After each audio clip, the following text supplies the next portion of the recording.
ದಿನಗಳಲ್ಲಿ ಸ್ವಲ್ಪ ಹಳ್ಳಿಗಳ ಮೇಲೆ ಸ್ವಲ್ಪ ಯಾಕೆಂದರೆ ಎರಡು ದೊಡ್ಡ ಇಲಾಖೆ ಇವತ್ತು ಲಕ್ಷಾಂತರ ಜನಕ್ಕೆ ಉದ್ಯೋಗ ಕೊಡ್ತಕ್ಕಂಥ ಒಂದು ಕಾರ್ಯಕ್ರಮಗಳು ಬೇಕು. ಜನತೆ ನಿರೀಕ್ಷೆ ಮಾಡ್ತಾ ಇದ್ದಾರೆ.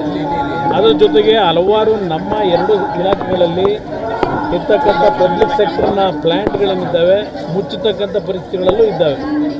1958-60ರಲ್ಲಿ ಮೈಸೂರು ಮಹಾರಾಜರು ಏನೋ ಒಂದು ಅವರ ಒಂದು ದೂರದೃಷ್ಟಿ ಇತ್ತು. ವಿಶ್ವೇಶ್ವರಯ್ಯನವರ ಮಾರ್ಗದರ್ಶನದಲ್ಲಿ HMT ಫ್ಯಾಕ್ಟ್ರಿ ಇತ್ತು, ಅಲ್ಲಿಂದ ನಮ್ಮ VISL ಇತ್ತು. ಇವೆಲ್ಲ ಕಾರ್ಖಾನೆಗಳು ಮುಚ್ಚತಕ್ಕಂಥ ಒಂದು ಪರಿಸ್ಥಿತಿ ಏನಿದೆ ಅದು ಎಲ್ಲದಕ್ಕೂ ಒಂದು ಹೊಸ ಮರುಜೀವ ಕೊಡ್ತಕ್ಕಂಥ ನಿಟ್ಟಿನಲ್ಲಿ ಕೆಲಸಗಳಾಗಬೇಕಾಗಿದೆ. ಅದರಿಂದ ಸ್ವಲ್ಪ ಸಮಯದ ಅಭಾವ. ಅದೆಲ್ಲವನ್ನು ಇವತ್ತು ಮೊದಲು ಅವೆಲ್ಲ ಸರಿ ಮಾಡಿದರೆ ಒಂದು ಕಾಲದಲ್ಲಿ HMTನಲ್ಲಿ 8,000 ಉದ್ಯೋಗ ಮಾಡ್ತಾ ಇದ್ದಂಥ ನಮ್ಮ ಬೆಂಗಳೂರು ನಗರದ ನಾಗರಿಕರಿದ್ದರು. 8,000 ಜನ ಉದ್ಯೋಗ ವ್ಯವಸ್ಥೆ ಇತ್ತಲ್ಲಿ. ಇವತ್ತು 100-120 ಜನ ಇದ್ದಾರೆ. ಇದೇ ಪರಿಸ್ಥಿತಿ. ಇದೆಲ್ಲವನ್ನು ಸರಿಪಡಿಸಲಿಕ್ಕೆ ಸ್ವಲ್ಪ ಪ್ರಯತ್ನ ಪಡ್ತೀನಿ. ಅದು ಸರ್ಕಾರದಲ್ಲಿ ನಿನ್ನೆ ದಿನ ಒಂದು ಸುತ್ತೋಲೆ ಹೊರಡಿಸ್ಕೊಂಡಿದ್ದಾರೆ. ಸುತ್ತೋಲೆ ಕ್ಯಾಬಿನೆಟ್ನಲ್ಲೇ ತೀರ್ಮಾನ ಮಾಡಿಸ್ಕೊಂಡಿದ್ದಾರೆ. ಅಧಿಕಾರಿಗಳು ಯಾರೋ ಹೋಗಬಾರ್ದು ಅಂತೇಳಿ. ಅದು ಮುಖ್ಯಮಂತ್ರಿಗಳು ಜಿಲ್ಲಾ ಉಸ್ತುವಾರಿ ಸಚಿವರುಗಳಿಗೆ ಮಾತ್ರ ಜನತಾ ದರ್ಶನ ಮಾಡಲಿಕ್ಕೆ ಅವಕಾಶ ಇದೆ. ಅಧಿಕಾರಿಗಳು ಕರ್ಕೊಂಡು ಹೋಗ್ತಕ್ಕಂಥ ಒಂದು ಸುತ್ತೋಲೆಯನ್ನು ಹೊರಡಿಸಿ ಅಧಿಕಾರಿಗಳಿಗೂ ಸ್ಪಷ್ಟವಾದ ಸೂಚನೆ ಕೊಟ್ಟುಬಿಟ್ಟಿದ್ದಾರೆ. ನಾನು ಅಧಿಕಾರಿಗಳು ದೂರಲ್ಲ. ಇಲ್ಲಿ ಸರ್ಕಾರ ಯಾವ ರೀತಿ ನಡ್ಕೊತಾ ಇದ್ದಾರೆ, ನಾನು ಒಂದು ಮುಖ್ಯಮಂತ್ರಿಗಳಿಗೆ ಹೇಳ್ತೇನೆ, ಉಪಮುಖ್ಯಮಂತ್ರಿಗೆ ಹೇಳ್ತೇನೆ, ಪಕ್ಕದ ಜಿಲ್ಲೆ ಬೆಂಗಳೂರು ಗ್ರಾಮಾಂತರ ಲೋಕಸಭಾ ಕ್ಷೇತ್ರದಲ್ಲಿ ಚನ್ನಪಟ್ಟಣದಲ್ಲಿ ನಾನೇನು ಶಾಸಕನಿದ್ದೆ, ಅಲ್ಲಿ ಯಾವ ರೀತಿ ನಡ್ಕೊಂಡ್ರಿ ಕಳೆದ 3 ತಿಂಗಳು ಚುನಾವಣೆಗೆ ನೀವು ಹೋಗೋದಕ್ಕಿಂತ 2 ತಿಂಗಳು ಮುಂಚೆ ಅಲ್ಲಿಯ ಲೋಕಸಭಾ ಸದಸ್ಯ ಜನಸ್ಪಂದನ ಕಾರ್ಯಕ್ರಮ ಅಂತೇಳಿ ಎಲ್ಲ ಅಧಿಕಾರಿಗಳನ್ನು ಜೊತೆಯಲ್ಲಿ ಬರಬೇಕು ಅಂತ ಹೇಳಿ ಹಳ್ಳಿ ಸುತ್ತಿಸ್ತಕ್ಕಂಥ ಕೆಲಸ ಏನು ಮಾಡಿದ್ರು ಚುನಾವಣೆಗಿಂತ ಮುಂಚೆ. ಗ್ರಾಮ ಪಂಚಾಯತಿಯವರು ಕಾರ್ಯಕ್ರಮ ಹಾಕಿ ಯಾವ ರೀತಿ ನಡ್ಕೊಂಡಿದ್ದಾರೆ. ಜಿಲ್ಲಾಧಿಕಾರಿಗಳ ಕಚೇರಿ ಒಳಗೆ ಮೀಟಿಂಗ್ ಮಾಡ್ತಾರೆ. ದಿಶಾ ಮೀಟಿಂಗ್ ಅಲ್ಲ, ಅದು ಉಸ್ತುವಾರಿ ಸಚಿವರು ಮಾಡ್ತಕ್ಕಂಥ ಮೀಟಿಂಗ್ ಮಾಡ್ತಾರೆ. ಅದಕ್ಕೆ ಯಾರು ಅಧಿಕಾರ ಕೊಟ್ಟವರು? ಅದರಲ್ಲಿ ಯಾವ ರೂಲ್ಸಲ್ಲಿ ಕೊಟ್ಟರೆ ಇವತ್ತು ಕೇಂದ್ರದ ಒಬ್ಬ ಮಂತ್ರಿ, ನಾನು ಲೋಕಸಭಾ ಸದಸ್ಯನಷ್ಟೇ ಅಲ್ಲ, ಜಿಲ್ಲೆಯ ಜನತೆ ನನಗೆ ಆಶೀರ್ವಾದ ಮಾಡಿರೋದು ಒಂದು ಭಾಗ. ಇವತ್ತು ದೇಶದಲ್ಲಿ ಒಬ್ಬ ಮಂತ್ರಿಯಾಗಿ ಜಿಲ್ಲೆಗೆ ಜನರ ಅಹವಾಲು ಕೇಳಲಿಕ್ಕೆ ಬಂದಾಗ ಈಗ ಇವತ್ತು ಹೊಸ ರೀತಿಯ ನಿಯಮಾವಳಿಗಳು ಅಂತ ಹೇಳಿ ನಿನ್ನೆ ದಿನ ಕ್ಯಾಬಿನೆಟಲ್ಲಿ ತೀರ್ಮಾನ ಮಾಡಿಸಿ ಇವತ್ತು ಇದನ್ನು ಸ್ಕಟ್ಲು ಮಾಡಬೇಕು ಅಂತ ಹೇಳಿದರೆ ಇದರಿಂದ ಅವ್ರಿಗೇನೂ ದೊರಕಲ್ಲ. ಅದು ಅವರ ಅಭಿಪ್ರಾಯಗಳಿಂದ ಗೊತ್ತಿಲ್ಲ. ನನ್ನ ಡ್ಯೂಟಿ ನಾನೇನು ಮಾಡಬೇಕು ನಾನು ಮಾಡ್ತೀನಿ. DCM ಚನ್ನಪಟ್ಟಣ ಅಭಿವೃದ್ಧಿ ಆಗಿರಲಿಲ್ಲ, ಇಷ್ಟು ದಿನ ಅಭಿವೃದ್ಧಿ ಆಗಲಿ, ಇಷ್ಟು ದಿನ ಖಾಲಿ ಇರಲಿಲ್ಲ, ಈ ಖಾಲಿ ಇದೆ, ಹೀಗಾಗಿ ಬಂದು ನಾವು ಜನಸ್ಪಂದನ ಮಾಡ್ತಾ ಇದೀವಿ ಅನ್ನೋದು ಆಯ್ತಲ್ಲ. 10 ದಿವಸ ಆಯ್ತಲ್ಲ ನೋಡಿ, ಕೆಳಗಡೆ ಇದ್ಬಿಟ್ಟು 10 ದಿನ ಆಯ್ತಲ್ಲ, ಹೋಗಿ 10-15 ದಿವಸ ಟೂರ್ ಮಾಡಿದ್ರಲ್ವಾ, ಅವ್ರಿಗೆ ಏನೇನು ಅಹವಾಲು ಸಿಕ್ತು, ಏನೇನು ಅಭಿವೃದ್ಧಿಗೆ ಈಗ ಚಾಲನೆ ಕೊಡ್ತಾ ಇದ್ದಾರೆ. ನೆನ್ನೆ ಹೇಳಿಕೆ ಕೊಟ್ಟಿರೋದು ನೋಡಿದ್ದೇನೆ. ಯಾವುದೋ ಸತ್ಯಗಾಲದಂತೆ ಮತ್ತು ಅಲ್ಲಿಂದ ಮತ್ತಿನ್ನೊಂದು ಕಣ್ಣುವಾಗೆ ಯಾವುದೋ ಒಂದು ಕಾರ್ಯಕ್ರಮವಂತೆ ನೀರಾವರಿ ಇಲಾಖೆ ಹೇಳಿದ್ದಾರೆ. ಅದು ನನ್ನ ಕಾಲದಲ್ಲಿ ನಾನು ಮುಖ್ಯಮಂತ್ರಿ ಇದ್ದಾಗ ಆರ್ಥಿಕ ಸಚಿವನಾಗಿ ಹಣ ಬಿಡುಗಡೆ ಮಾಡಿರ್ತಕ್ಕಂಥದ್ದು.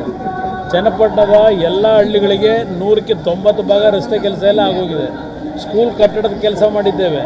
ಚನ್ನಪಟ್ಟಣದ ನಗರ ಪ್ರದೇಶದಲ್ಲಿ ಹಲವಾರು ಸಮಸ್ಯೆಗಳಿಗೆ ಪರಿಹಾರ ಕೊಟ್ಟಿದ್ದೇವೆ. ಮನೆ ಕೊಡಲಿಲ್ಲ ಅಂತಕ್ಕಂಥದ್ದು ಒಂದು ದೂರ ಏನು ಹೇಳ್ತಾರೆ. ಅದಕ್ಕೆ ಕಾರಣ ಯಾರು? ಸರ್ಕಾರ. ನಾನು ಮನೆ ಕೊಡೋಕ್ಕಾಗುತ್ತಾ? ಇಲ್ಲ ನಾನು ಸೈಟ್ ಹಂಚೋಕ್ಕಾಗುತ್ತಾ? ಸರ್ಕಾರ ಎಷ್ಟು ಮನೆಗಳನ್ನು ಅಲಾಟ್ ಮಾಡ್ತಾರೆ ಯಾವ್ಯಾವ ತಾಲೂಕಿಗೆ, ಸರ್ಕಾರದ ಕೈಲಿರೋದು. ಅದು ಯಾತಿ ಕೊಡಲಿಲ್ಲ ನೀವು? ಕಳೆದ 8-10 ವರ್ಷ ಸಿದ್ದರಾಮಯ್ಯನವ್ರ ಕಾಲದಲ್ಲಿ ಸುಮಾರು 28,000 ಕೋಟಿ ರೂಪಾಯಿಗಳ ಇವತ್ತು ಮನೆಗಳನ್ನು ಕಟ್ಕೊಳ್ಳಿಕ್ಕೆ ಅಂತೇಳಿ ಘೋಷಣೆ ಮಾಡಿ ಅದರ ಒಂದು ಒತ್ತಡ ಏನಿತ್ತು, ಮುಂದೆ ಬಂದಂಥ ಸರ್ಕಾರಗಳು ಮನೆ ಕೊಡಲಿಕ್ಕೆ ಆಗಲಿಲ್ಲ. ಹಿಂದೆ ಇದ್ದ ಈಗ ಕಳೆದ 1 ವರ್ಷದಲ್ಲಿ ಇದೇ ಉಪಮುಖ್ಯಮಂತ್ರಿಗಳು ಮುಖ್ಯಮಂತ್ರಿಗಳು ಯಾವ್ಯಾವ ತಾಲೂಕಿಗೆ ಎಷ್ಟು ಮನೆ ರಿಲೀಸ್ ಮಾಡಿದ್ರು, ಯಾವ ಕೋಟಾದಲ್ಲಿ ಕೊಟ್ಟಿದ್ದಾರೆ ಹೇಳಬೇಕಲ್ಲ ಜನಕ್ಕೆ. ಈ ಅದನ್ನು ಸೈಟ್ ಹುಡುಕ್ತಾವ್ರಂತೆ.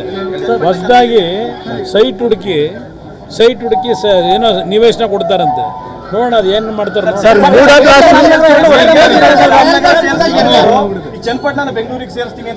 ಎಲ್ಲಿಗೆ ಸೇರಿಸಿದ್ರು ರಾಮನಗರವೇ, ಚನ್ನಪಟ್ಟಣವೇ. ಬೇರೆ ಬೆಟ್ಟದಲ್ಲಿ ಟ್ರಯಲ್ ಬ್ಲಾಸ್ಟ್ಗೆ ಜಿಲ್ಲಾಡಳಿತ ಸಿದ್ಧತೆ ಮಾಡ್ಕೊಂಡಿದೆ. ನನಗೆ ಅದರ ಬಗ್ಗೆ ಮಾಧ್ಯಮಗಳಲ್ಲಿ ವರದಿ ನೋಡಿದ್ದೇನೆ. ಜಿಲ್ಲಾಡಳಿತ ಸಿದ್ಧತೆ ಮಾಡ್ಕೊಂಡಿರ್ತಕ್ಕಂಥದ್ದು ಇತ್ತೀಚೆಗೆ ನ್ಯಾಯಾಲಯಗಳಲ್ಲಿ ಕೊಟ್ಟಂಥ ಒಂದು ಆದೇಶದ ಮೇರೆಗೆ ತೀರ್ಮಾನ ಮಾಡ್ಕೊಂಡಿದ್ದಾರೆ. ನಮಗೆ ಬೇಕಾಗಿರ್ತಕ್ಕಂಥದ್ದು ಪ್ರಮುಖವಾಗಿ ಯಾವೊಂದು ಮಹಾರಾಜರ ಕಾಲದಲ್ಲಿ ಕಟ್ಟಿರ್ತಕ್ಕಂಥ ನಮ್ಮ ಒಂದು ಜೀವನದಿ KRSನ ಜಲಾಶಯಕ್ಕೆ ಯಾವುದೇ ರೀತಿಯ ಒಂದು ಅಲ್ಲಿಯ ಒಂದು ಜಲಾಶಯಕ್ಕೆ ತೊಂದರೆ ಆಗಬಾರ್ದು, ಆ ಕಟ್ಟಡಕ್ಕೆ ತೊಂದರೆ ಆಗಬಾರ್ದು ಜಲಾಶಯಕ್ಕೆ, ಅದು ನಮಗಿರ್ತಕ್ಕಂಥದ್ದಿಲ್ಲ. ಆದ್ದರಿಂದ ಇಲ್ಲಿ ಪ್ರಶ್ನೆ ಯಾವುದೇ ಕಾರಣಕ್ಕೂ ಜಲಾಶಯಕ್ಕೆ ತೊಂದರೆ ಆಗ್ತಕ್ಕಂಥ ರೀತಿಯಲ್ಲಿ ಯಾವುದೇ ರೀತಿಯ ಗಣಿ ಚಟುವಟಿಕೆಗೆ ಜನತೆನೂ ಒಪ್ಪಲ್ಲ, ನಾವು ಒಪ್ಪಲ್ಲ. ಸರ್, DK ಶಿವಕುಮಾರ್ ಪಾತ್ರ ಇದೆಯಾ ಸರ್? ಮೈಸೂರಿನಲ್ಲಿ ಈಗ ಮೂಡಾದ ಇಲ್ಲಿವರೆಗೆ ಬರದೇ ಇದ್ದಿದ್ದು ಯಾತಕ್ಕೆ ಸದ್ದು?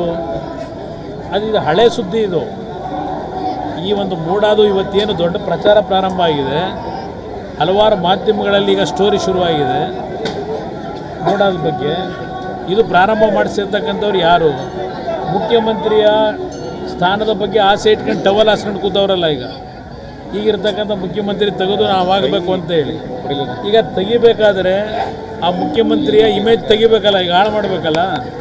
ಆ ಮುಖ್ಯಮಂತ್ರಿಗಳು ಮಾಡಿರ್ತಕ್ಕಂಥ ಅಲ್ಲಿಯ ವ್ಯವಹಾರಗಳವಲ್ಲ ಜಿಲ್ಲೆ ಮೈಸೂರು ನಗರದ ಮೂಡಾದಲ್ಲಿ, ಅದನ್ನೆಲ್ಲ ದಾಖಲಾತಿ ತೆಗೆದು ವಕೀಲರುಗಳನ್ನು ಇಟ್ಕೊಂಡು ಮುಖ್ಯಮಂತ್ರಿಗಳನ್ನ ಮುಗಿಸ್ಲಿಕ್ಕೆ ಕಾಂಗ್ರೆಸ್ನೊಳಗೆ ನಡೀತಿರೋ ಪಿತೂರಿ ಇದು.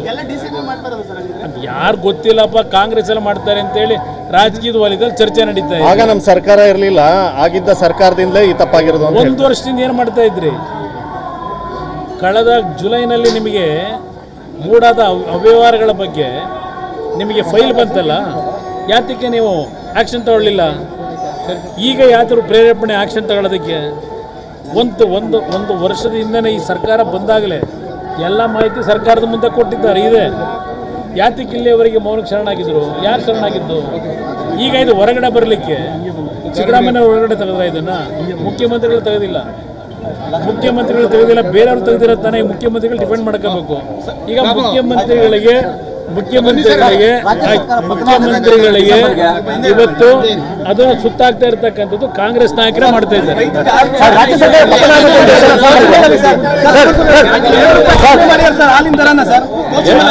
ಒಂದು ಕಡೆ ರೈತರಿಗೆ ಹಾಲಿನ ದರ ಕಡಿಮೆ ಮಾಡೋದು, ಇನ್ನೊಂದು ಕಡೆ ಗ್ರಾಹಕರಿಗೆ 50 ml 55 ml ಅಂತ ಸುಳ್ಳು ಹೇಳ್ಕೊಂಡು ಅಲ್ಲಿ ₹2 ಜಾಸ್ತಿ ಮಾಡ್ಕೊಂಡು ಕೂತವ್ರೆ.